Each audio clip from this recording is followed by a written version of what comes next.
where the unknown is just a click away. Tonight, we dive into the darkest corners of the internet, stories that will keep you awake, that will make you question what's real.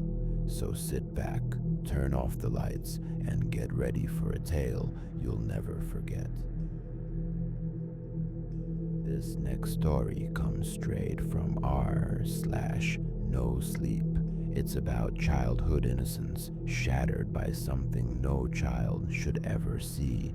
The storyteller takes us back to when they were 10 years old, summer days spent with friends, unsupervised adventures, and the kind of curiosity that often gets kids into trouble. But what they stumbled upon one evening changed everything. They describe a group of 4 friends, always together, exploring the woods behind their neighborhood, making up games, daring each other to go further than they should. It was one of those long summer nights, the sun just dipping below the trees, when they heard it, a strange noise. At first, they thought it was just an animal, but it wasn't the kind of sound you forget. It was low, guttural, human, and it was coming from deeper in the forest. Curiosity won out. The group followed the noise. Their laughter died as the woods grew darker. Finally, they came to a clearing, and that's when they saw it. A man, disheveled, wild-eyed, crouched over something on the ground. At first, they thought it was a deer, but then they realized it wasn't. The figure was doing something unnatural.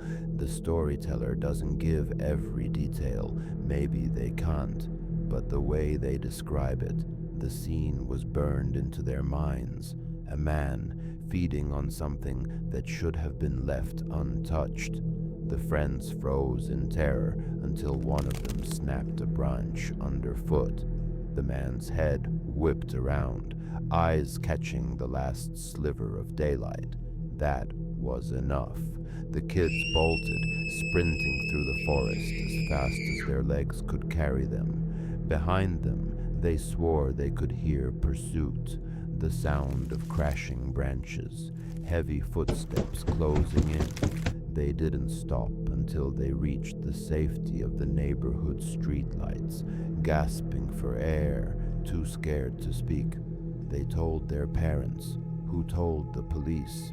The officers searched the woods, but of course, there was nothing there. No man, no body, no sign of what the children had seen. The adults chalked it up to overactive imaginations, kids telling ghost stories, but the 4 of them knew the truth. They hadn't imagined it, and that night, each of them promised never to go back into those woods again. Years later, the storyteller still remembers that moment with perfect clarity. The smell, the sound, the eyes in the dark, and though they've grown up, that night remains a scar on their memory. What were they really witnessing? A deranged man, something not human. They'll never know, but one thing's certain. Whatever it was not meant for children's eyes. Some say kids make up stories to scare themselves, but others believe children see truths that adults can't. So, what do you think they saw? And would you ever set foot in those woods again?